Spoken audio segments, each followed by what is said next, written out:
Center, we understand that a plane has crashed into the World Trade Center. We don't know anything more than that. We don't know if it was a commercial aircraft. It's been 20 years since the September 11th terrorist attacks on our nation. It doesn't seem like 20 years. It seemed like yesterday I was down there.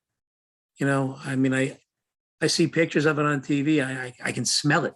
Detective William Ryan joined the NYPD in 1984 and served as the lead investigator in the 1993 World Trade Center bombing. I remember telling my father, I said, you play in the Super Bowl in your first year. And so what could ever be bigger than this? And, he's like, never say that because there's always something bigger coming around. And, man, was he right. And 8 years later, the World Trade Center would be struck again. One plane hits, two planes hit. Then you hear they got the Pentagon. Then you hear about Shanksville. And you're like, what's the next target? And outside the Pentagon that day was Rhonda Kreitz. All the cars just stopped. And we were stuck. We all literally stood on 395 going towards Pentagon, terrified, honestly, because we heard the boom. We didn't know what was going on.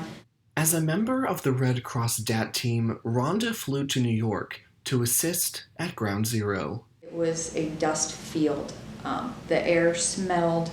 It was just craziness. And also providing aid in the pile was William Ryan. You have to be practical at a certain point and say, now I'm not going to rescue anybody. Now the best I can do is try and locate the remains of the fallen so that we can at least give that to their families.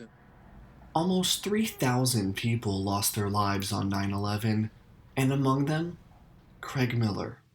About 2 weeks later, I got the call that I lost one of my best friends.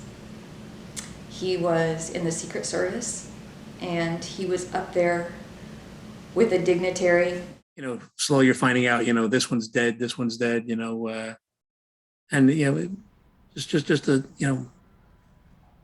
affects you psychologically, it affects you physically, 20 years later, we remember those we lost. Because I don't want him to ever be forgotten. So, he was my hero.